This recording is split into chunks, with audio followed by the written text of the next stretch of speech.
ரமலான் பெருநாள் super Saravana stores. உங்க கனவு கரியருக்கு ரைட் டெஸ்டினேஷன் தேடுறீங்களா? அதுக்கு நீங்க சூஸ் பண்ண வேண்டியது சேரன் குரூப் ஆஃப் இன்ஸ்டிடியூஷன்ஸ் தான். கோயம்புத்தூர்ல SMS arts and science and Cheran health science, காங்கேயம்ல Cheran arts, Cheran women's college, Cheran college of டெக்னாலஜின்னு எல்லாமே ஒரே ட்ரஸ்டட் இன்ஸ்டிடியூஷன்ல. Admissions open. கால் 7708441116. விஜய்ங்கிற ஒருவர் முதல் தேர்தலை சந்திக்கிறார்.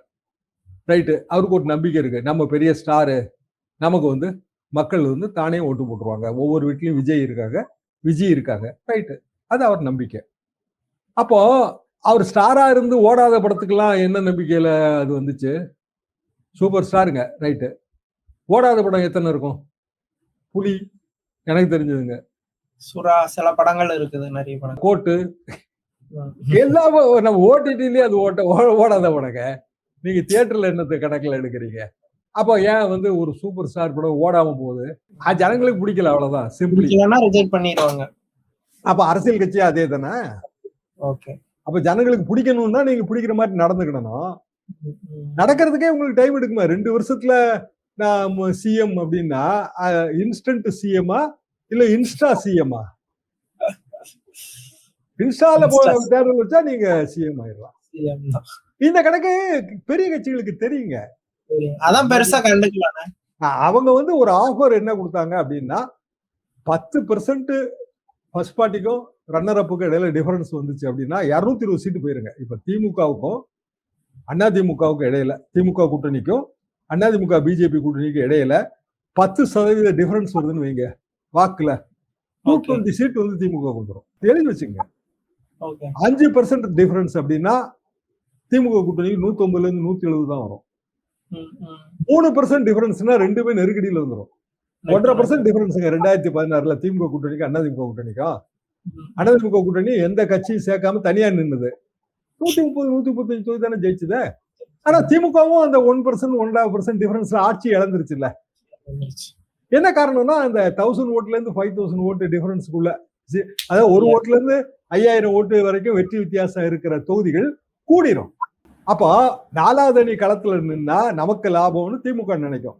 ஏன்னா நமக்கு எதிரான ஓட்டை அவங்க பிரிப்பாங்க. பிஜேபி என்ன நினைக்குன்னா, அவர் என்னங்க சொல்றாரு, மத சார்பற்ற சமூக நீதி, அது நமக்கு எதிரான ஓட்டு தானங்க, அது அவர் தானே பிரிக்கிறாருன்னு நண்பர்கள்ட்ட கேட்டா அதுன்னு சொல்றாங்க. சரி, பிஜேபி சார்பா நிக்கிறதுக்கு சென்னையில நண்பர்கள் தயாரா இருக்காங்கல்ல, என்ன தைரியத்துல நீங்க நிக்கிறீங்க? ரொம்ப க்ளோஸ் ஃப்ரெண்ட்ஸ், என்ன வேணாலும் பேசலாம் நம்ம. என்ன தைரியத்துல நிக்கிறீங்க ஜி அப்படின்னு கேட்டா, ஜி இங்க பாருங்க, எங்க தொகுதியில இவ்வளவு ஓட்டு இருக்கு, இந்த ஓட்டு வந்து எங்களுக்கு எதிரான ஓட்டை விஜய் பிரிக்கிறாரு. ஏன்னா அவர் வந்து ஆன்டி இந்துத்துவா, மத சார்பற்ற சமூக நீதி ஓட்டு, எங்களுக்கு எதிரான ஓட்டை திமுக பிரிக்குது. அவர் கணக்குங்க, எனக்கு லாஜிக்கல். சரி, ஒருத்தர் பிஜேபி கேண்டிடேட்டுங்க ஒரு இடத்துல நிக்கிறாரு, அவர் கணக்கு என்ன, எங்களுக்கு இவ்வளவு ஓட்டு இருக்கு, எங்களுக்கு எதிரான ஓட்டு இவ்வளவு இருக்கு, எங்க ஓட்டு கம்மி தாங்க, எதிரான ஓட்டு அதிகம் தான். ஆனா பிரிக்கிறவங்க யாரெல்லாம் பாருங்க, விஜய் பிரிக்கிறாரு, திமுக பிரிக்குது. எங்களுக்கு அதிமுக ஓட்டு சேரும்போது நாங்க ஜெயிச்சிருவோம்லன்றாங்க அவங்க. தப்பா லாஜிக் ஓரளவு.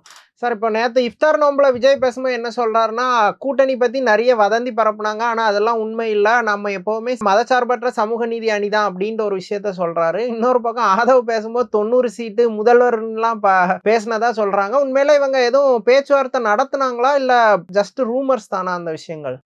வதந்தி என்னங்க, தந்தியா, கட்டு கட்டுன்னு அடிச்சா போய் சேர்றதுக்கு? வதந்தி யாரோ கிரியேட் பண்றது தானே. அப்ப கிரியேட் பண்ணது, முதல்ல கிரியேட் பண்ணது யாரு? இவங்க தானே கிரியேட் பண்ணாங்க, தாவேக தானே கிரியேட் பண்ணுச்சு. எடப்பாடி பழனிசாமி ஒரு தடவை சொன்னாருங்க, கொடியா செஞ்சிருச்சு, பிள்ளையார் சொல்லி போட்டாச்சுன்னு, ஒரு உற்சாகத்துல சொன்னதுதான். அப்ப என்ன எதிர்பார்த்திருப்பாருன்னா, ஒரு 30-40 சீட்டு கொடுத்தா இவங்க வருவாங்கன்னு எதிர்பார்த்திருப்பாரு. ஏன்னா தேமுதிகவுக்கு 41 சீட்டு 2011 கொடுத்துருக்காங்க. விஜயகாந்தும் அப்போ நான் தனியா தான் நிப்பேன், எனக்கு இதே தாங்க அவர் சொன்னார். இப்ப இவர் வந்து நான் பி டீம் இல்ல பி டீம்ன்றாருல, பீப்புள்ஸ் டீம் அப்படின்றாருல விஜய். அதே மாதிரி அப்ப அவர் என்ன சொன்னார்னா, எனக்கு ஆண்டவனோடும் மக்களோடு தான் கூட்டணின்னாரு. 2010 கடைசி வரைக்கும் அப்படித்தான் சொன்னார். இப்ப 2010 கடைசி வரைக்கும் அவர் அப்படி சொல்லும் போது இவர் எங்க கூட்டணிக்கு வருவாரு அப்படின்னு தான் ஜெயலலிதா நினைச்சாங்க. பண்ருட்டியார் பெரிய முயற்சி எடுத்து அந்த கூட்டணியை சக்சஸ் பண்ணாரு. துக்ளக் ஆசிரியர் மறைந்த சோ அவர்களும் அந்த கூட்டணிக்கு பெரிய முயற்சி பண்ணாங்க. அந்த கூட்டணிக்கு முயற்சி பண்ற காலகட்டத்துல விஜய் என்ன பண்ணிட்டு இருந்தாருன்னா, அவருக்கு கட்சி கிடையாது, மக்கள் இயக்கணும் ஒரு அமைப்பு வச்சிருந்தாரு, அதுக்கு நிறைய இருந்தாங்க, உறுப்பினர்கள் இருந்தாங்க. நாகப்பட்டினத்துல கூட்டம் போட்டாருங்க பிப்ரவரி மாசம்.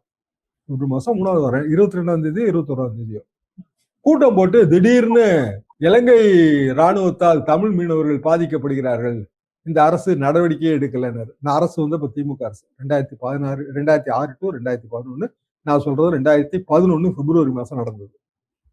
என்னடா அவர் இப்படி பேசுறாரு, கட்சி ஆரம்பிச்சிருவாரோ அப்படின்னு நினைச்சோம். திடீர்னு பொலிட்டிக்கலா பேசுறாரு. அது வரைக்கும் இல்ல இது வந்து மக்கள் இயக்கம், மக்கள் நன்மைக்காக நான் ஏற்படுத்தி வச்சிருக்கேன், எனக்கு அரசியலே கிடையாதுன்னு தான் விஜய் சொல்லிட்டு இருந்தார். அப்புறம் எஸ்எஸ்சி போய் 3 தடவை பார்த்தாரு ஜெயலலிதாமாவை அதிகாரபூர்வமா. பல தடவை பார்த்திருக்கலாம், மேலும் பல தடவை பார்த்திருக்கலாம். அதுக்கு பிறகு அடுத்த ஒரு மாசத்துக்குள்ளாங்க, அதாவது தேர்தல் வந்து ஏப்ரல் 13 அப்போ வாக்குப்பதிவு, அதுக்கு சில வாரங்களுக்கு முன்பு திருச்சியில கூட்டம். எஸ்எஸ்சி ரெகுலரா திருச்சிக்கு வருவார். அப்போ இப்ப நாங்க தராசு மக்கள் மன்ற நண்பர்கள்லாம் அவரெல்லாம் போய் பார்ப்பாங்க, ரொம்ப க்ளோஸா தெரியும். டக்குன்னு விஜய் திருச்சியில் ஒரு கூட்டம் போட்டு இதே மாதிரி பொலிட்டிக்கல் கருத்துக்கள் எல்லாம், விலைவாசி உயர்வு எல்லாத்தையும் சொல்ல ஆரம்பிச்சார். கட்சி ஆரம்பிச்சுட்டு நினைச்சோம். கட்சி ஆரம்பிக்கலாம், அதிமுக ஆதரவுன்னு நேரடியா ஆதரவு கொடுத்தாரு. ஜெயலலிதாமாவை சந்திச்சு நேரடியா ஆதரவு கொடுத்தாரு. அவர் சந்திச்சாரா எஸ்எஸ்சி சந்திச்சாரான்னு எனக்கு சரியா ஞாபகம் இல்லைங்க. ஆனா அதிமுக ஆதரவு. நாம் தமிழர் சீமான் அதிமுக ஆதரவுங்க 2011. இன்னைக்கு அவர் எல்லாரோடையும் கூட்டணி இல்லடா அப்படி இப்படின்றாரு. 2011 நீங்க தானே ஆதரவு கொடுத்தீங்க திமுக ஆட்சியை எதிர்த்து. திமுக தோற்கடிக்கப்பட்டது, அதிமுக வெற்றி பெற்றது. இது 2011 வரலாறு. அப்ப விஜயும் மாற்றி மாற்றி பேசிட்டு இருக்கிறவர் தான். அப்ப அதே இவரோட சீனியர் விஜயகாந்த் 2011 அதிமுக கூட்டணிக்கு போறதுன்னு முடிவெடுத்தாரு. விஜயகாந்துக்கு மக்கள் ஆதரவு நிறைய இருந்துச்சு. சினிமா ஸ்டாரு, 2 தேர்தலை சந்திச்ச கட்சி கட்டமைப்பு இருந்தது. 2 தேர்தல் சந்திச்சுட்டாங்கல்ல. 2009 10% ஓட்டுங்க கீழே கட்சி. நீங்க சொல்ற மாதிரி கட்சி கட்டமைப்பு ஆகி போச்சு. அதுக்கே 40 சீட்டு தான். அதுக்காக சொல்ல வரேன். அப்ப விஜயகாந்த் அன்னைக்கு இருந்த நிலைமையில விஜய் எந்த இடத்துல விஜய் நம்ம டிக் பண்ண, சினிமா ஸ்டார்ங்கிற ஒரு இடத்தை தவிர வேற எப்படி டிக் பண்ண? ஸ்பாயிலர் ஆயிடக்கூடாது அப்படிங்கறதுனால அவரை சேர்த்துக்கலாம் அப்படிங்கிறாங்க. 10% ஓட்டு இருக்குங்க கண்டிப்பா, 8 to 12% இருக்கும். நட்சத்திர வேட்பாளர்கள் நீக்கிற தொகுதியில கூட இருக்கலாம். 10% ஆவரேஜ்னு வச்சா கூட நான் சொன்ன பழைய கணக்கு, அதாவது வெற்றிக்கும் தோல்விக்கும் ரன்னர் அப்புக்கு இடையில 10% வித்தியாசம்னா சீட்டு எண்ணிக்கை பயங்கரமா கூடி போயிடும். 230, 210, 220 வந்துருவாங்க திமுக அணி. அது பெரிய அவமானமா இருக்கும் பிஜேபிக்கு. சரி, பிஜேபியோட 4 கேண்டிடேட் ஜெயிக்க மாட்டாங்கல்ல அப்போ சிட்டிங் எம்எல்ஏ. பிஜேபிக்கு ஒரு 10 தொகுதி 30 தொகுதின்னு சொல்றாங்க. இப்போ 30ஓ 40ஓ வெற்றி வாய்ப்பே இருக்காதுல்ல. ஏன்னா 10% டிஃபரன்ஸ் வரும். அப்படித்தானே 40க்கு 40 2024 தோத்து போச்சு. 0 தானே பிஜேபிக்கு. மோடி எத்தனை தடவை வந்தாரு? ஏன்னா அந்த 1வது அணிக்கு 2வது அணிக்கு இடையில உள்ள வித்தியாசம் 3வது அணி 4வது அணி வரும்போது கூடியிருது. 2024 தேர்தல்ல 1வது அணி 2வது அணி 3வது அணி 4வது அணி இருந்துச்சுல்ல. பிஜேபி நாம் தமிழர் பிஜேபி தலைமையில ஒரு கூட்டணிங்க 18% ஓட்டு வாங்குச்சு. அண்ணாமலை தான் அரும்பெரும் முயற்சிகள் பண்ணாரு. அப்ப விஜய் இப்ப 18% ஓட்டு வாங்கினா யாருக்கு லாபம்? டிஎம்கேக்கு தான் ஆக்சுவலா லாபம் வர வாய்ப்பு இருக்கு. லாபம்னா ஃபுல்லா போய் சேர்ந்துரும், ஃபுல்லா போயிடும். வெற்றி வந்துங்க வெறும் சிம்பிள் மெஜாரிட்டின்னா அவமானம் வராது. ஹியூஜ் மெஜாரிட்டினா அவமானம் மட்டும் இல்ல, அதிமுகவுல பெரிய அளவுக்கு உட்கட்சி எதிர்காலமே, எடப்பாடியோட எதிர்காலமே கூட கேள்விக்குள்ளாகலாம். ரொம்ப பிரமிட் டவுன்ங்க. அது அந்த சிஸ்டம் எப்படின்னாங்க, 2 சிஸ்டம் எப்போதுமே. பிரமிட் தான் நம்மளோட ஸ்ட்ரக்சர், கட்சி ஸ்ட்ரக்சர் ஒரு பிரமிடு வடிவம். பிரமிடோட டாப்ல இருந்து பாட்டத்துக்கு வந்தீங்கன்னா, டாப் அடி வாங்குச்சுன்னா பாட்டம் வரைக்கும் அடி வாங்கிடும். பாட்டத்துல இருந்து டாப்புக்கு போகும்போது அது பிரச்சனை கிடையாது. இப்ப ஈரான் அமெரிக்கா யுத்தம், ஈரான் வந்து இன்வெர்டர் பிரமிடு, அதாவது அவங்களுக்கு பாட்டம் இருக்கு, கொஞ்சம் கொஞ்சமா டாப்புக்கு போறாங்க. நீ டாப்ல 4-5 லீடரை அசாசினேட் பண்ணிட்டீங்க, ஆனாலும் பாட்டம் வேலை பார்த்துக்கிட்டே இருக்கு. மொசைக் சிஸ்டம்ன்றாங்க. அதாவது மொசைக் மாதிரி துண்டு சதுரங்களால இணைந்த கட்சி. ஒரு சதுரத்தை காலி பண்ணாலும் அடுத்த சதுரம் அப்படியே தான் இருக்கும், அது வேலை பார்த்துக்கிட்டே இருக்கும். பாஜக கூட கூட்டணியே இல்லைன்னு விஜய் நேத்து சொல்றாரு. அவர் சொல்லி கொஞ்ச நேரத்துல கரூர் வழக்குல விஜய தொடர்பு படுத்தி செய்திகள் வருது. பாஜக தொடர்பான ட்விட்டர் ஐடிஸ் எல்லாமே வந்து விஜய தொடர்பு படுத்தி இந்த விஷயத்த போடுறாங்க. சோ அந்த விஷயத்தை எப்படி பாக்குறீங்க? கரூர் சம்பவத்துல ஆரம்பத்துல இருந்தே என் கருத்து என்னன்னா, அந்த கிரிமினல் கான்ஸ்பிரசிங்கிற தியரி வந்து ஒர்க் அவுட் ஆகாதுங்கிறதா. உங்க சேனல்ல கூட நான் சொல்லியிருக்கிறேன். 2 தியரி, ஒன்னு கிரிமினல் கான்ஸ்பிரசி, இன்னொன்னு நெக்லிஜென்ஸ்ங்கிறது கவனக்குறைவால் ஏற்படும் மரணம். இப்ப சாதாரணமா ஒரு 2 வீலர் ஆக்சிடென்ட் இல்ல 4 வீலர் ஆக்சிடென்ட், அதுல வந்து அந்த நெக்லிஜென்ஸ் தான் வரும். கான்ஸ்பிரசிங்கிறது நிறைய பேர் கூடி சதி செய்து அதை அந்த சம்பவத்தை அரங்கேற்றி அப்போ கொலை சதி அதெல்லாம் கான்ஸ்பிரசியில வருங்க. இது ஜன நெரிசல் மரணம். அப்ப ஜன நெரிசலுக்கு காரணம் யார்? கான்ஸ்பிரசியா? அப்போதான் இந்த பிரச்சனைகள் வருது. அதாவது விஜய் வந்து அந்த ஃபுட்டேஜ் ஷூட்டிங்க்கு பயன்படுத்திக்கிட்டாரு. ஃபுட்டேஜ் ஷூட்டிங்க்கு பயன்படுத்தியிருக்கலாம், அதை கூட நான் மறுக்கல. ஆனா அதுவே வந்து கிரிமினல் கான்ஸ்பிரசியாங்கிறதுல எனக்கெல்லாம் சந்தேகம் இருக்கு. அது கான்ஸ்பிரசி தியரி கோர்ட்ல ப்ரூவ் பண்றது ரொம்ப கஷ்டம். என்னன்னா அது ஒரு சங்கிலி மாதிரி. சங்கிலியில ஒவ்வொரு கண்ணியும் கரெக்டா இணைஞ்சிருக்கணுங்க. இப்ப நான் டிஃபென்ஸ் லாயரா இருக்கும்போது கான்ஸ்பிரசிய ஒரே ஒரு கண்ணியை உடைச்சா போதும், அந்த சங்கிலி அருந்துரும். ஒரு சங்கிலியில ஒரு கண்ணி உடைஞ்சா என்ன ஆகும்? சங்கிலி அருந்துரும், அவ்வளவுதான். அப்போ அந்த 120 சார்ஜ் நிக்காம போயிடும், அக்யூட் ஆயிரும், விடுதலை ஆயிரும். எனவே கான்ஸ்பிரசி தியரியை கட்டமைக்கும் போதே ஒரு 4 பேரு 5 பேரு 10 பேருக்குள்ளதான் சங்கிலி இருக்கிற மாதிரி பாத்துக்கிடுவோம். 100 பேரு 50 பேரு 1000 பேர் இருந்தா கான்ஸ்பிரசி தியரி சங்கிலி மிஸ் ஆயிரும், டார்கெட் மிஸ் ஆயிருங்க. அப்ப விஜய் அவரோட ஜனநாயகன் பட ஷூட்டிங்க்கு கரூர் ஃபுட்டேஜை பயன்படுத்தினாரு. அதே மாதிரி வந்து திருச்சி ஃபுட்டேஜை பயன்படுத்தி இருக்கிறாரு, இல்ல வேற நாகப்பட்டினம் ஃபுட்டேஜை பயன்படுத்தி இருக்கிறாருன்னா இருக்கலாம், அதை மறுக்க முடியாது. ஏன்னா ஒரு 4K கேமரா, 4K கேமரா வந்து அநேகமா ஷூட்டிங் கேமரா தான். அப்போ கிரவுட் சீனை காட்டுறதுக்கு பயன்படுத்துறது தான். இப்போ உதாரணமா ஒரு திருவிழா சீனை நம்ம காட்ட போறோம். நிஜ திருவிழா சீனை எடுத்து அதை வந்து நடுவில் வந்து ஃபுட்டேஜா பயன்படுத்திக்கிட்டு கதையில வர்ற மெயின் கேரக்டர் திருவிழால இடம் பெறுகிற மாதிரி நம்ம காட்சியை அமைப்போம். நிஜ திருவிழாக்குள்ள எப்படி ஒருத்தர் விட முடியும்? ஒரு டாப் ஹீரோவை நிஜ திருவிழாக்குள்ள எப்படி விட முடியும்? இது வந்து வழக்கமா செய்யறது தாங்க. இதுவே வந்து கரூர் ஜன நெரிசல் மரணத்துக்கு விஜய் தான் காரணம் அப்படின்னு நான் எடுத்துக்கிட மாட்டேன். அதே மாதிரி கரூர் ஜன நெரிசல் காரணம் செந்தில் பாலாஜி தான், திமுக தான், அது ஆரம்பத்துல இருந்தே ராங்கு தான். விஜய் வந்து அதை அரசியலுக்கு பயன்படுத்தினாரு.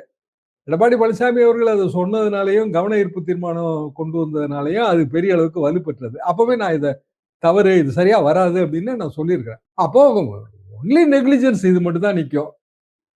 இப்போ பிஜேபி திட்டமிட்டு அவங்க ட்விட்டர் ஹேண்டில் மூலமா இந்த ஃபுட்டேஜை லீக் பண்ணுது அப்படின்னு நான் பார்க்கல. ஏன்னா இது ஏற்கனவே வந்து நக்கீரன் மாதிரியான பத்திரிகைகள்ல இது பற்றிய செய்திகள் வந்திருக்கு அப்பவே. காரணம், ஒரு நிகழ்ச்சியை கவர் பண்ண நீங்க போவீங்க, போகும்போது பல ஆங்கிள்ஸ்ல இருந்து பல நிருபர்கள் கவர் பண்ணும்போது ஷூட் நடந்துகிட்டு இருக்குங்க அப்படிங்கறத புரிஞ்சுக்கிடுவாங்க. அது கூட புரியாம யாரும் இருக்க மாட்டாங்க. அப்போ அது ரெண்டையும் முடிச்சு போட்டு ஒரு கட்டுரைகள் வர்றது அப்பவே அது தெரிஞ்சு போச்சு. இப்போ அந்த பழைய ஃபுட்டேஜ் சிபிஐ லீக் பண்ண ஃபுட்டேஜ் மாதிரி தெரியல. பழைய ஃபுட்டேஜ பிஜேபி தாவேகா கூட்டணி இல்லைன்னு ஆன பிறகு பிஜேபி ட்விட்டர் ஹேண்டில்ஸ் வந்து அதை லீக் பண்ணுது. அதாவது அதை சமூக ஊடகங்கள் மூலமாக பொதுமக்கள்கிட்ட பரவலாக கொண்டு போய் சேர்க்குது. இவ்வளவுதான், நான் இப்படித்தான் நான் இதை பார்க்கிறேன். பிஜேபியோ ஏடிஎம்கேவோ விஜய் வந்து ஒண்ணு நம்ம கூட கூட்டணிக்கு வரணும் அல்லது எலெக்ஷனை பைகாட் பண்ணணும் அப்படிங்கிற லெவல்ல விஜய் எய்ம் பண்றாங்களா எப்படி சார்? எலெக்ஷனை பாய்காட் பண்ணணும்னு நினைக்க மாட்டாங்க. என்னன்னா விஜய் பிரிக்க போற ஓட்டு யாருக்கு சாதகம்னு ஒரு பெரிய பட்டிமன்றமே நடந்துட்டு இருக்கு. சாலம் பாப்பையா தலைமை வைக்கல, அவ்வளவுதான் வித்தியாசம். விஜய் வந்து பிரிக்க போறது திமுக ஓட்டு தான். இதுதானே பிஜேபி ஸ்டாண்டு, அதிமுக ஸ்டாண்டு. பிரிக்க போறது வந்து ஆன்டி டிஎம்கே ஓட்டு, அதனால அது வந்து லாஸ் வந்து பிஜேபிக்கும் அதிமுகவுக்கு தான். இதுதான் திமுக ஸ்டாண்டு. சோ விஜய் நின்னா தானே ஓட்டை பிரிக்க முடியும், இல்லைன்னா அது சீமானுக்கு போகும்ல. அடிப்படையில வந்துங்க 2 கட்சியும் வேண்டாம், இல்ல எல்லா கட்சியும் சரியில்லை, எல்லா அரசியல்வாதியும் சரியில்லை, இப்படியா நினைக்கிறவங்க குறைஞ்சபட்சம் 25% வராங்க. 100 ஓட்டு போலான்னா 25 ஓட்டு ஆன்டி ஓட்டு. இந்த 25 ஓட்டுல ஒரு 5 ஓட்டு வந்து சுயேட்சைகளுக்கு போயிடும். அந்தந்த ஊர்ல சுயேட்சை நிற்பாங்க. 1000 ஓட்டு 100 ஓட்டு 500 ஓட்டு வாங்கி அவங்களுக்கு போயிடும். பேலன்ஸ் 20%. இந்த 20% ரீட்டைன் பண்ணணும் அப்படின்னா பல கட்சிகள் அந்த முயற்சிகளை எப்போதுமே ஈடுபட்டு இருக்கு. மக்கள் நல கூட்டணி ஒரு 6% வாங்கினாங்க. இப்படி பல நேரங்கள்ல நீங்க பார்க்கலாம். அதை இப்போ 98 மூப்பனார் ஐயா தலைமையில விசிக அப்புறம் புதிய தமிழகெல்லாம் இணைஞ்சு 99 மக்களவை தேர்தல் அவங்க ஒரு அணி வச்சாங்க. அது 3வது அணியா இருக்கும், சில நேரங்கள்ல 4வது அணியா இருக்கும். இப்போ 98லயே இப்போ சிபிஎம் வந்து விசித்திர முடிவு எடுத்தது. அவங்க கேட்ட தொகுதி கிடைக்கல, திமுக கூட்டணியில கிடைக்கலன்னு உடனே கூட்டணியில கிடைக்கல. அவங்க வந்து 38 தொகுதியோ 37 தொகுதியோ திமுகவுக்கு ஆதரவா பிரச்சாரம். 2 அல்லது 3 தொகுதியில நாங்க தனியா போட்டி போடுவோம்னு ஒரு விசித்திரமான ஸ்டாண்ட் எடுத்தாங்க. 2001 திமுக கூட்டணியில பிஜேபி இருந்துச்சு. சிதம்பரம் நான் பிஜேபிக்கெல்லாம் ஆதரவா பிரச்சாரம் பண்ண மாட்டாங்க, ஜனநாயக பேரவைன்னு அவர் காங்கிரஸ் கட்சியில இருந்து பிரிஞ்சு தனி கட்சி வச்சிருந்தாரு. அப்படியெல்லாம் பண்ண முடியாதுங்க, நான் வந்து தனியா மேடை போட்டு திமுகவுக்கு ஆதரவா பிரச்சாரம் பண்றேன், ஆனா பிஜேபிக்கு ஆதரவா பிரச்சாரம் பண்ண மாட்டேன். கூட்டணிக்குள் கூட்டணி. இதெல்லாம் காமனா வர்ற விஷயங்கள் தாங்க. அப்போ இயல்பாக இது எதை நோக்கி போகும்? விஜய் எலெக்ஷனை பாய்காட் பண்ணணும் அப்படின்னா அது நிச்சயம் நடக்கவே நடக்காது. பாய்காட் பண்ண மாட்டாரு. பாய்காட் பண்ண மாட்டாருன்னா அவர் பிரிக்க போற ஓட்டு அது நமக்கு லாபம்னு 2 தரப்புன்னு நினைச்சுக்கிட்டே இருக்கோம். யாருக்கு உண்மையில் லாபம்னு நமக்கு வாக்குப்பதிவு எண்ணிக்கை முடிவுல தான் நமக்கு தெரிய வரும். அப்ப விஜய் எவ்வளவு ஓட்டு வாங்குவாரு? ஒவ்வொருத்தருக்கும் ஒரு கணக்கு இருக்கு. என் கணக்கு ஆரம்பத்துல இருந்து அந்த 8 to 12% தாங்க. 8 to 12% நான் எதை வச்சு சொல்றேன் அப்படின்னா, ஒரு 234 தொகுதி, ஒரு 30-40 தொகுதி கூட வந்து விஜய் கிட்ட முதல்ல இருந்தே செலவழிக்கக்கூடிய கேண்டிடேட் கிடையாது. சரி, ஒரு ஓட்டுங்க, ஓட்டுக்கு பணம் அதெல்லாம் விட்டுருங்க. கேம்பெயின் மட்டும் நோட்டீஸ் அடிச்சு பேனர் கட்டி அப்புறம் ஒரு 4-5 தடவை வந்து ஒரு ஓட்டரை போய் பார்த்து போலிங் பூத்து கொண்டு வர வச்சு இதுக்கு 1000 rupees வேணுங்க. 1000 ரூபாய் இல்லாம ஒரு ஓட்டை நம்ம வந்து பூத்துக்குள்ள கொண்டு வந்து சேர்க்க முடியாது. மத்த செலவெல்லாம் எக்ஸ்ட்ரா. 1000 ரூபான்னா வெறுமனே 1000 ஓட்டு வாங்குறதுக்கு எவ்வளவு ரூபான்னு நீங்க பாத்துக்கோங்க. 10,000 ஓட்டு வாங்கினா 1 கோடி ரூபாய் வேணும். 20,000 ஓட்டு வாங்கணும்னா 2 கோடி ரூபாய் வேணும். அப்போ ஒருத்தர் கையில ஒரு 5 கோடி ரூபாய் நான் எலெக்ஷனுக்கு செலவு பண்ண தயாரா இருக்கிறேன், தூக்கி எறிகிறேன், தோத்தாலும் சரி ஜெயிச்சாலும் சரி அப்படின்னா நான் ஒரு 50 கோடி ரூபாய் என்கிட்ட கேஷ் மதிப்பு இருந்தால் தான் நான் 5 கோடி செலவு பண்ண முடியும். 50 கோடி கேஷ் மதிப்பு இருக்கவன் எதுக்கு விஜய் வீட்டு வாசல்ல போய் கை கட்டிட்டு நிக்க போறான்? சரி, என்கிட்ட 50 கோடி ரூபாய் இருந்தா நீங்க தாங்க என் வீட்டுக்கு வரணும். பத்திரிகையாளர்களே நாங்களே போக மாட்டோம்ல, என்கிட்ட பணமே கிடையாதுங்க. அது நான் ஏன் போகணும்? உங்களுக்கு ஆலோசனை வேணுமா? எங்க வீட்டுக்கு வாங்க. அப்படி இல்லைன்னா என்கிட்ட போன்ல பேசுங்க. விஜய் வீட்டு வாசல்ல கதவு திறக்குமா திறக்காதா, மணிக்கதவை தாழ்த்திறவாயின்னு பாட்டு பாடிக்கிட்டு அங்க காத்து கிடந்து அப்புறம் இன்னைக்கு பார்க்க மாட்டாருங்க தலைவர், நாளைக்கு தான் பாப்பாருன்னா வீட்டுக்கு திரும்பி வருது. ஏன் 50 கோடி ரூபாய் வச்சுட்டு நான் ஏன் போய் அப்படி நிக்கணும்? பிச்சைக்கார மாதிரி நிக்க மாட்டான். இப்ப யார் நிக்கிறா? நமக்கு ஏதாவது அரசியல வாழ்வு கிடைச்சிடாதா? அரசியல்ல என்னங்க அசிங்கம் இருக்கு? மாணவனுக்கும் சூடு சுரணம் இல்லாம தாங்க வரணும். விஜய் ஏதாவது டிக்கெட் கொடுத்து செலவுக்கு பணம் கொடுப்பாரு. நான் நின்று என் தொகுதியில ஒரு 20,000 ஓட்டு 30,000 ஓட்டு வாங்கினா எனக்கு அரசியல் வாழ்வு இருக்கு. அப்படி நினைக்கிறவன் தாங்க மெஜாரிட்டி அங்க இருப்பான். சரி, ஒரு கட்சி அதிமுக எடுத்துங்களேன். ஒரு தொகுதியில சிட்டிங் எம்எல்ஏ இருப்பான், எக்ஸ் எம்எல்ஏ இருப்பான், ஏற்கனவே வந்து விருப்ப மனு கட்டினவன் இருப்பான். 10 பேர் இருப்பாங்க ஒரு தொகுதிக்கு.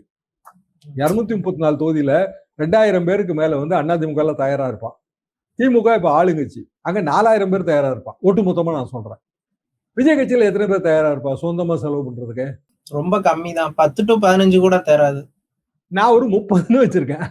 அப்ப இந்த 30 பேருக்கு தான் ஒரு 50,000 ஓட்டு இல்ல 40,000 ஓட்டு வாங்கக்கூடிய அளவுக்கு ஃபைனான்ஸ் இருக்கு. அதாவது இந்த நான் சொன்ன 1000 ரூபாய் கணக்குல 40,000 ஓட்டு 50,000 ஓட்டு வாங்கினா 5 கோடி ரூபாய் வேணும். 5 கோடி ரூபாயை வந்து அள்ளி விடுறதுக்கான, ஆத்துல போடுறதுக்கான மதிப்பு 50 பேர்கிட்ட இருந்ததுன்னா மிச்சம் வந்துட்டா ஒண்ணுமே இருக்காது. நீங்க ரூபா கொடுத்தா தான் அவன் செலவழிப்பான். சசிகலா அம்மா விருப்ப மனு வாங்குறாங்க. அவங்க என்ன நம்பிக்கையில விருப்ப மனு கொடுக்குறா? அம்மா ரூபா கொடுப்பாங்கிற நம்பிக்கை தான். ஏங்க ஓபிஎஸ் கிட்டே நம்ம நண்பர்கள் ஓபிஎஸ் தனி கட்சி ஆரம்பிக்க போறாருங்க, ஐயா ஆளுக்கு 5 கோடி ரூபா கொடுப்பாரு அப்படின்னாங்க. அவர் 5 பைசா கூட கொடுக்க மாட்டாருங்க, இல்ல 5 கோடி ரூபா கொடுப்பாரு அப்படின்னு அடிச்சு சொன்னாங்க. கடைசியில் திமுக போயிட்டாரு, நேர்காணல்ல உட்கார்ந்துருக்காரு. அதாவது இதெல்லாம் கவைக்கு உதவாத பேச்சு. பிராக்டிகல் ரியாலிட்டி என்ன? பிராக்டிகல் ரியாலிட்டினா பியூஷ் கோயல் தமிழ்நாடு வர்றதா இருந்தது, அந்த பிளான் கேன்சல் ஆகி இன்னைக்கு எடப்பாடி டெல்லி போயிருக்காரு. இதோட சிக்னிபிகன்ஸ் என்ன? சீட் ஷேரிங்ல பயங்கர கன்ஃபியூஷன்ஸ்ல இருக்காங்களா அந்த கூட்டணி? அப்படி தெரியலங்க. எடப்பாடி டெல்லி போய் அவரு ஒரு முடிவு, முக்கிய முடிவு அவர் எடுக்க வேண்டியது வரும். என்னன்னா, மற்ற கட்சிகள்லாம் அதிமுகவோட கூட்டணி ஒப்பந்தமா இல்ல பிஜேபியோட கொஞ்சம் கட்சி அதிமுகவோட கொஞ்சம் கட்சி அப்படியா அப்படிங்கிறது ஒரு பெரிய கேள்வியா இருக்கு. தொடர்ந்து அதான் இருக்கு. அது அதிமுகவுக்கு சரிபட்டு வராது. ஒரு சீட்டா இருந்தாலும் அதிமுகவோட தான் அவங்க வந்து ஒப்பந்தம் போடணும். அதிமுகவோட சின்னத்துல நிக்கணும். இப்ப ஒரு சீட் 2 சீட்டு கட்சி புதீஸ்வரின் சின்னத்துல நிக்குது, அதே மாதிரி ரெட்டையில சின்னத்துல தான் நிக்கணும். இங்க வந்து நடுவுல இருந்த டாக்கு 2-3 நாளா என்ன இருந்துச்சு அப்படின்னா, இல்லைங்க பிஜேபியோட கொஞ்சம் கட்சிகள் இருக்கு. ஏன்னா எடப்பாடியே தான் அது சொன்னார். பிஜேபியோட என்டிஏல ஏற்கனவே கொஞ்சம் கட்சி இருக்கு, அதிமுகவோட கொஞ்சம் கட்சி இருக்கு, அதிமுக வந்து பிஜேபி கூட்டணியில சேர்ந்திருக்கு அப்படிதான் அவர் சொன்னாரு. அப்படின்னா அதிமுகவோட அமமுக இல்ல ஐஜேகே இவங்க எல்லாம் ஒப்பந்தம் போடணும். பிஜேபி அதை விரும்பல. அவங்க என்ன நினைக்கிறாங்கன்னா, தனி சின்னம் இல்லாத கட்சியெல்லாம் தாமரையில நிக்கட்டும்னு நினைக்கிறாங்க. அப்படின்னா அவங்க ஓட் பர்சன்டேஜ் அதிகமா காட்டிக்கலாம். அப்படின்னா தாமரை நிக்கிறதுல ஓட் பர்சன்டேஜ் அதிகமா காட்டிக்கலாம்.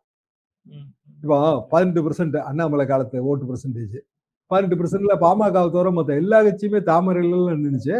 அப்போ ஸ்டார் கேண்டிடேட் ஓட்டெல்லாம் நீங்க கழிச்சு பாருங்க. தாமரையில நிக்காத பலாப்பழம், ஓபிஎஸோட பலாப்பழம் அதையும் சேர்த்துட்டு கழிச்சு பார்த்தீங்கன்னா கம்மியா தான் வரும். பிஜேபி வந்து 7% தான் வந்து நிற்கும் தாமரை மட்டும் பார்த்தா, அதாவது பியூர் தாமரை. அதனால பிஜேபி அதை விரும்பல. சின்ன கட்சி 2 சீட்டு, செலவும் பிஜேபி தான் பண்ண போகுது. மோடி தான் வருவாரு கூட்டங்களுக்கு. இப்போ வேலூர்ல ஏசிஎஸ் மோடி வந்து கொடுத்துக்கு வர்றாரு, அமித்ஷா கொடுத்துக்கு வர்றாரு. அந்த செலவெல்லாம் பிஜேபி செலவு. அப்போ எதுக்கு அவரு ரெட்டையில சின்னத்துல நிக்கணும்? தனி சின்னத்துல நின்று பிரயோஜனம் கிடையாதுங்க. ஆப்பிள் கட்ட வண்டி நின்று பிரயோஜனம் கிடையாது. தாமரையில நிக்கட்டும். இது வந்து அதிமுகவுக்கு ஓப்பா இல்லை. அது மக்களவை தேர்தல்னா அது ஓகேன்றுவாங்க. மாநிலத்துக்கான தேர்தலுக்கும் போது ரெட்டைலைக்கான ஓட்டு வங்கியை கூடுதலாக காட்ட வேண்டிய நிர்பந்தம் இருக்கு. இந்த இடத்துலதான் இன்னைக்கு டிஸ்கஷனுக்கு போறாங்கன்னு நான் நினைக்கிறேங்க.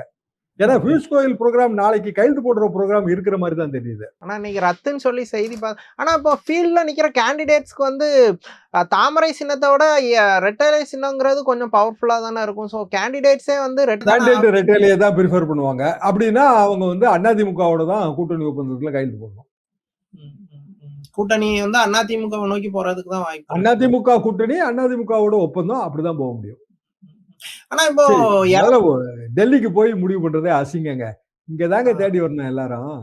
அதான் சார் கேட்க வந்தேன். இப்போ லாஸ்ட் டைம்லாம் வந்து எடப்பாடியை தேடி இங்க வந்தாங்க. இந்த வாட்டி எடப்பாடி ஒரு சின்ன கட்சி மாதிரி இப்போ எதுக்கு எடுத்தாலும் டெல்லிக்கு போய் அமித்ஷாவை பார்க்கக்கூடிய சூழல் இருக்கு. ஹோல்ட லூஸ் பண்ணிட்டாரா அவரு?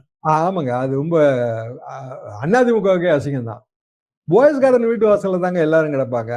அங்க நின்று அந்த டீக்காரன் வந்து வண்டியில வச்சு சைக்கிள்ல வச்சு கொண்டு வருவோம் டீ வாங்கி குடிச்சிட்டு இருப்பாங்க. எல்லாம் கண்ணால பார்த்த விஷயம் தானங்க. கப்பு கப்பா பிளாஸ்டிக் கப்ல டீ ஓடிட்டு இருக்கோம். பெரிய தலைவர்கள் வந்து அவங்க லேட்டா வருவாங்க.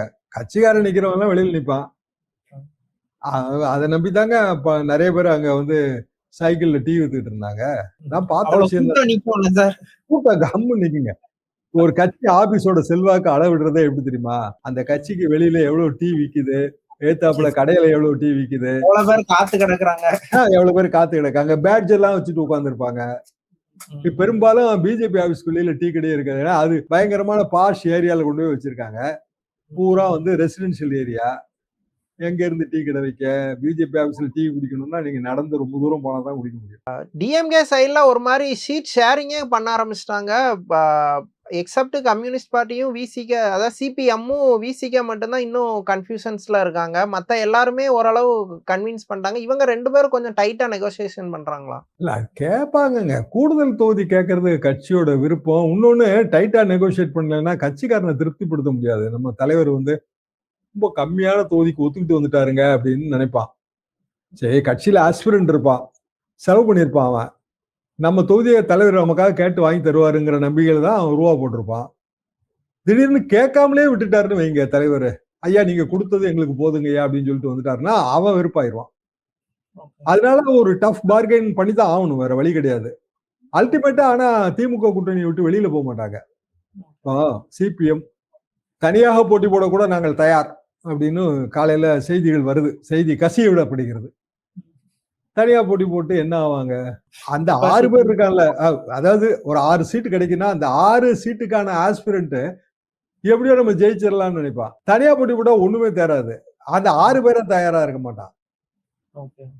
அப்போ தனியாலாம் போட்டி போட மாட்டாங்க, சொல்லி பாக்குறது தான்.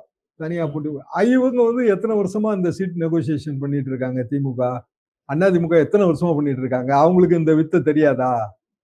தெரியும். இருந்தாலும் பரவாயில்ல, சொல்லட்டும், என்ன பண்றது? அவங்களுக்கு அவங்க கட்சியை காப்பாற்ற வேண்டிய கடமை இருக்கு. தொண்டர்களை சாட்டிஸ்ஃபை பண்றதுக்காக இந்த மாதிரி அடிமட்ட தொண்டர்கள் ஒண்ணுங்க. இன்னொன்னு நடுவுல இருக்க நடுவாந்திர தலைவர்கள், மிடில் லெவல் லீடர்ஸ். சரி, நம்ம ரயில்வே ஸ்டேஷன்ல போய் இறங்கினா நம்மள வரவேற்க யாருங்க வருவான்? அவன் தானே வருவான். ஆமா, அவனை நீங்க டிசைட் பண்ணி விட்டுட்டீங்கன்னா நம்ம பெட்டியை தூக்கிட்டு அனாத மாதிரி தான் ரயில்வே ஸ்டேஷன்ல நிக்கணும். போட்டியிலிருந்து இறங்கணும்னா தலைவர் வாழ்கன்னு கோஷம் போடுறதுக்கு 5 பேர் வேணும்ல. எல்லாருமே சொன்ன மாதிரி தேமுதிக உள்ள வந்தது ஒரு சின்ன டிஸ்டர்பன்ஸ் பண்ணிருக்கா கூட்டணி கட்சிகள். தேமுதிக இல்ல, அதாவதுங்க தேமுதிக மட்டும் இல்ல, நம்பர் ரொம்ப கூட. சரி, அவரு முதலமைச்சர் என்ன நினைக்கிறாருன்னா 1000 ஓட்டு 500 ஓட்டுல கூட ஒரு சீட்டு போயிடக்கூடாதுன்னு நினைக்கிறாரு. இல்லைன்னா உண்மையிலே காங்கிரஸுக்கு 28 சீட் தான் ரொம்ப அதிகம். அவங்களுக்கே அது தெரியும். 28 சீட்ல ஜெயிக்கணும். இப்ப அவங்க 100% வெற்றியை கொடுக்கணும். எப்ப சாத்தியம் தெரியுமா? அது நான் சொன்ன அந்த 10% டிஃபரன்ஸ் வரும்போதுதான். இப்ப அதுவே 2% டிஃபரன்ஸ் வைங்க, இந்த 28 சீட்டு காங்கிரஸ் கொடுத்த சீட்ல நிறைய சீட் தோத்து போயிடுவாங்க. ஏற்கனவே அவங்க டிஎம்கே வேற ரொம்ப டிஸ்டர்ப் பண்ணி விட்டாங்க, டிஎம்கே தொண்டர்கள். 10% டிஃபரன்ஸ்னா எல்லாம் அடிச்சு எரிஞ்சிட்டு வந்துருவாங்க. அதாவது நொந்தவன் வெந்தவன் கூட எம்எல்ஏ தான். அதுக்கு ஹியூஜ் டிஃபரன்ஸ் வரும். இப்போ அதிமுக 91 ஜெயலலிதா தலையில நல்லா தெரியுங்க எனக்கு. இதுல அவங்க போட்ட கேண்டிடேட்ல நிறைய கேண்டிடேட் வேஸ்ட் கேண்டிடேட் தான். அதுக்கப்புறம் அவங்க வேஸ்டாவே ஆனாங்க அரசியல்ல. அப்ப ஜெயிச்சவங்க எத்தனை பேர் இன்னைக்கு அரசியல் இருக்காங்கன்னு யோசிச்சு பாருங்க. ஆனா எல்லாரும் ஜெயிச்சுட்டாங்க. எப்படி ஜெயிச்சாங்க? சொந்த செல்வாக்கு இல்லையா? ராஜீவ் கொலை, அந்த கொலையில திமுகவுக்கு பங்குன்னு வாழப்பாடி சொன்னது, பெரிய அளவுக்கான பிரச்சனைகள் ஏற்பட்டது. அதுல ஒரு அனுதாபம், எல்லாரும் ஒட்டுமொத்தமா ஜெயிச்சுட்டு வந்துட்டாங்க. அப்ப 10% டிஃபரன்ஸ்னா எல்லாரும் ஒட்டுமொத்தமா ஜெயிச்சிருவாங்க. அதுவே நெருக்கடியா இருக்குன்னு வைங்க. ஏன்னா சென்ட்ரல் ரூலிங் பார்ட்டி, ஃபண்டுக்கு பிரச்சனையே கிடையாது. 5 HP மோட்டர் 10 HP மோட்டரை வச்சு அடிச்சு எறிவாங்க. ரூபாயா கொட்டுங்க. தமிழ்நாட்டோட பொருளாதாரமே கூடி போகுது. ஆமா, யோசிச்சு பாருங்க. பணம் கொட்டுவாங்க. பெரிய பெரிய தலைவர்கள்லாம் பிரச்சாரத்துக்கு வருவாங்க. திமுக பிரச்சார கூட்டத்துக்கு எந்த அளவுக்கு விளம்பரம் வெளிச்சம் இருக்கோ அது ஈக்குவலா கிடைக்கும். ஏன்னா பிரதமர், உள்துறை அமைச்சர், மத்திய அமைச்சர்கள் வரும்போது பாதுகாப்பு ஏற்பாடு, 7 கட்ட பாதுகாப்பு, 9 கட்ட பாதுகாப்பு, அதுக்கான ஒரு பெரிய அளவுக்கு அந்த ஊர்கள்ல பிரம்மாண்ட ஃபீலா கொடுத்துருவாங்க. ஒரு பெரிய அளவுக்கு இதாயிருது இல்லைங்க. அந்த ஊர்னு எடுத்து ஒரு புதுக்கோட்டையில உள்துறை அமைச்சர் வராரு, புதுக்கோட்டை டிஸ்ட்ரிக்டே கலங்கி போயிருது இல்ல. அதுல இன்னொன்னு லீடர்ஸாவும் ஏடிஎம்கே சைடுல கொஞ்சம் பவர்ஃபுல்லான லீடர்ஸ் இருக்காங்களோ. இப்போ டிடிவி தினகரன், அன்புமணி ராமதாஸ் அண்ட் இல்ல, அவங்க தனியா செலவு பண்ண மாட்டாங்கல்ல. டிடிவி, அன்புமணி அவங்க பிரதமர் கூட்டத்தோட அப்படியே கும்பல் தரிசனம் தானே. லீடர்ஸா ஸ்டேஜ்ல ஏறும்போது அவங்க டிஎம்கே ஸ்டேஜை விட இது நல்லா கொஞ்சம் பிரம்மாண்டமா தெரியுதோ. கொஞ்சம் ஃபேஸ் வேல்யூ உள்ள லீடர்ஸ் இந்த பக்கம் இருக்காங்களோ. அதே மாதிரி அங்கேயே இருக்காங்க. திருமாவளவன் இருக்காரு, சிபிஎம் சிபிஐ லீடர்ஸ். இப்போ டாஞ்சூர் டிஸ்ட்ரிக்ட்லாம் எடுத்தீங்கன்னா இடதுசாரிகள் தலைவர்களுக்கு ரொம்ப பாப்புலாரிட்டி இருக்குங்க. இப்ப பிரேமலதா வருவாங்க. சரி, லீடர் பிரச்சனை இல்லைங்க. ஒரு கூட்டத்தை ஆர்கனைஸ் பண்ணி இன்னைக்கு நீங்க டிவியில பிரம்மாண்டம் காட்ட வேண்டிய கம்பல்ஷன் வந்துருச்சு.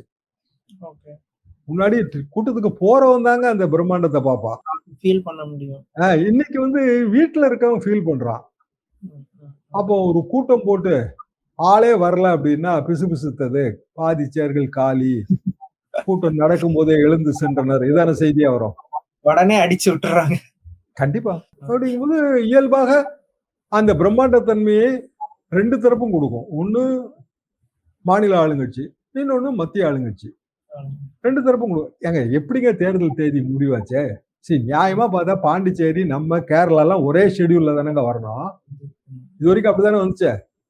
அப்போ பாண்டிச்சேரி, கேரளா தனி ஷெடியூலுக்குள்ள போயிட்டு கொண்டு போயிட்டாங்க. தமிழ்நாடு தனி ஷெடியூலுங்க. அப்போ தமிழ்நாட்டுல தேர்தல் நடக்கும்போது காரைக்கால்ல இருந்து பெரிய தொல்லை வரும். பாண்டிச்சேரியில தேர்தல் நடக்கும்போது கடலூர்ல இருந்து தொல்லை அவங்களுக்கு போய் சேரும். என்னங்க பெரிய டிஃபரன்ஸ் இருக்கு? எப்படி அந்த பக்கம் ஃபீல்டு வழியா போனா நடந்தே போயிடலாம் பாண்டிச்சேரிக்குள்ள. என்னத்தை தடுத்துருவீங்க நீங்க? விழுப்புரம் பக்கம் பாதி பாண்டிச்சேரி பாதி தமிழ்நாடுன்ட்டு ஒரு மாதிரி கொலாப்ஸ். நீங்க எக்ஸாக்டா நீங்க கிராமப்புறம் வழியா போனீங்கன்னா பண நடமாட்டத்தை எல்லாம் கூட தடுக்க முடியாது. ரூபாயெல்லாம் மூட மாதிரி கட்டி தலைமையில தூக்கி வச்சுட்டு போயிட்டே இருப்பாங்க. தமிழ்நாட்டுல பிஜேபி அலைன்ஸ்க்கு கொஞ்சம் டைம் தேவைங்கிறதுனால ஒரு வேற என்ன சந்தேகங்க. பாண்டிச்சேரி அதுல ராங் கால்குலேஷன் ஆகி போச்சு. பாண்டிச்சேரியில திடீர்னு என்ன இருக்காங்கிறத அவங்க முறுக்கிட்டு இருக்காங்க. அதெல்லாம் இல்ல, மாநில அந்தஸ்து தரணும். எத்தனை வருஷமா ஆட்சியில இருந்தீங்க? எத்தனை வருஷமா ஆட்சியில இருந்தாரு அவரு? 5 இயர்ஸ்க்கு மேல, ரொம்ப நாளா. அதுக்கு முன்னாடி பிஜேபி தானே 5 இயர்ஸ். அதுக்கு முன்னாடி அப்பெல்லாம் மாநில அந்தஸ்து கேட்டு தேர்தல நிறுத்தலையா? சரி, அவருக்கு இப்ப அந்த கூட்டணியில இருக்கவா வேணாமான்னு ஏதோ குழப்பம் இருக்கு. அவரு அவங்க இதுல ஞான குரு கிட்ட அவர் ஆலோசனை கேட்க போயிருக்காரு. இன்னைக்கு போயிருக்காருனாங்க. அதாவது அவர் ஒரு ரெகுலரா ஒரு ஆசிரமம் மாதிரி போய் அங்க அவருக்கு உள்ளொளி பிறக்குன்றாங்க. அது எப்படின்னு எனக்கு தெரியல. ஆனா குழப்பம் இருக்கு. ஓகே ஷெடியூலே மாத்தி ஏர்லியரா கொண்டு போய் விட்டும் குழப்பம் இருக்கு. அதுக்காக நான் சொல்ல வரேன். வெறும் ஷெடியூல் மட்டும் வெற்றி தோல்வியை நிர்ணயிச்சிடாது. இன்னொன்னு டிஎம்கே வந்து ஸ்ட்ராங் ப்ரிப்பரேஷன்ல தான் அவங்க இருந்திருக்காங்க ஏர்லியரா, as much earlier. அவங்க எஸ்ஏஆர்ல இருந்தே வெரி ஸ்ட்ராங்க. பூத் லெவல் ஏஜென்ட் ஒரு பட்டியல் ஒண்ணு இருக்குங்க. பிஎல்ஏ நம்பர் ஆஃப் பிஎல்ஏஸ் அதிகபட்சம் வந்து திமுக 70,000க்கு மேல இருந்தாங்க. பிஜேபி ஓரளவுக்கு பரவாயில்லைங்க. அதிமுக பரவாயில்ல. ஆனா வேலையெல்லாம் பெருசா பார்க்கல அதிமுகவும் பிஜேபியும். நம்பர் இருக்கு, நம்பர் போட்டு வாங்கி வச்சிருக்காங்க ஈசியில. அதுக்கு அடுத்தது யாருக்கு தெரியுமா பிஎல்ஏ நம்பர் ஜாஸ்தி? தேமுதிக. ஏன்னா ரெகக்னைஸ்டு பார்ட்டி லிஸ்ட்ல அவங்க தான் இருக்காங்க. ஸோ பிஎல்ஏ நம்பர் ஜாஸ்தி. அப்போ அந்த ஜாஸ்தியா இருக்கிற பிஎல்ஏ நம்பரையும் பிற கட்சிகள் பயன்படுத்திக்கிடும். அப்போ ஆமா, ஏங்க நம்ம ஒரு ஓட்டரை போய் 5 தடவை பார்க்க முடியுது இல்லைங்க. அதுல பார்த்து அவனுக்கு ஃபார்மை ஃபில்அப் பண்ணி கொடுத்து வெறும் ஃபார்ம் ஃபில்அப் போட விடுவானா? எங்க வீட்டுல தண்ணி சரியா வரலங்கம்மா, பாத்ரூம் ஒழுகுதுங்கம்மா, எல்லா சிவிக் ப்ராப்ளத்தையும் அவன் அட்ரஸ் பண்ண வேண்டியது வரும். கட்சிக்காரன் நம்ம போறோங்க, ஒரு ஓட்டர்கிட்ட போய் ஃபார்ம் ஃபில்அப் பண்ணுங்கன்னு சொல்றோம், போட்டோ விட்டணும்னு சொல்றோம். அப்படின்னா அவன் 2 குறை சொல்லுவான்ல, அதையும் நம்ம நிவர்த்தி பண்ணணும்ல. அப்படி நிவர்த்தி பண்ணும்போது அவனுக்கும் பிஎல்ஏக்கும் ஓட்டருக்குமான பிணைப்பு கூடிரும்ல. பாண்டிங் அதிகமா. ஃபைனல் கொஸ்டின், ஆக்சுவலி இப்போ டிஎம்கே அலைன்ஸ் தான் ரொம்ப பெரிய நிறைய கட்சிகள் இருக்கு. ஸோ சீட் ஷேரிங்ல பெரிய பிரச்சனை வரும்னு சொன்னாங்க. ஆனா அவரு ஸ்டாலின் ஒரு மாதிரி ஸ்மார்ட்டா ஒவ்வொருத்தருக்கா டக்கு டக்குன்னு ஃபைனலைஸே பண்ணி அபிஷியலாவே டிக்ளேர் பண்ணாங்க. பட் இந்த பக்கம் ஏடிஎம்கே வந்து இன்னுமே சீட் ஷேரிங் அபிஷியலா டிக்ளேர் பண்ணக்கூடிய ஒரு சோனுக்கே வரல. எடப்பாடி கொஞ்சம் ஸ்ட்ரிக்டா இருக்காரா இல்ல பிஜேபி ஸ்ட்ரிக்டா இருக்காரா? அப்படி தெரியலங்க. அதாவது பிஜேபியோட கொஞ்சம் கட்சிகள் இருந்ததுல, அவங்ககிட்ட அவங்க பேசி முடிச்சுட்டாங்க. எடப்பாடியோட பிஎம்கே மட்டும்தான் இருந்தது, அது அவர் பேசி முடிச்சுட்டாரு. இப்ப யாரு ரிட்டைலர் நிக்க போறாங்க, யாரு தாமரையில் நிக்க போறாங்க, அந்த டிஸ்கஷன் தாங்க ஓடுது. மற்றபடி அதிமுக சீட் ஷேரிங்குமே ஆல்மோஸ்ட் ஓவர் தான். கவுண்டர்லாம் அவங்க ஃபிக்ஸ் பண்ணிட்டாங்கன்னு புரிஞ்சுக்கலாம். நம்பருமே அவங்க ஃபிக்ஸ் பண்ணிட்டாங்க, ரீசனபிளி ஃபிக்ஸ் பண்ணிட்டாங்க. திமுகவும் ஓவர், அதிமுகவும் ஓவர். சந்தேகமா இருக்கிறதுங்கிறது புதிய தமிழகம் இந்த மாதிரியான அமைப்புகள்ல தான். எந்த பக்கம் குழப்பிட்டு இருக்காரு. ராமதாஸும் சசிகலாமாவும் சேர்ந்துருவாங்கன்னு தான் நான் நினைக்கிறேன். வேற ஆப்ஷன் இல்லன்னா ராமதாஸ்க்கும் வேற ஆப்ஷன் இல்ல. அது 2 தரப்புக்கும் நல்லதாங்கிறது எனக்கு சந்தேகம் இருக்கு. ஏன்னா ராமதாஸ் வச்ச கோரிக்கை தான் வன்னியர்களுக்கான 10.5% இடஒதுக்கீடு. போன தேர்தல்ல அது அவர் ரொம்ப பெரிய அளவுக்கு போராடினாரு. அந்த வெறுப்புலதான் அதிமுக ஓட்டு வங்கி அங்க முக்குளத்தூர் காலியாச்சு. குறிப்பா வந்து செம்பியமர் அவர்கள் ஓட்டு வங்கியில அது ஓட்ட விழுந்தது காரணமே அதுதான். அது பெரிய ஓட்டு வங்கி அது.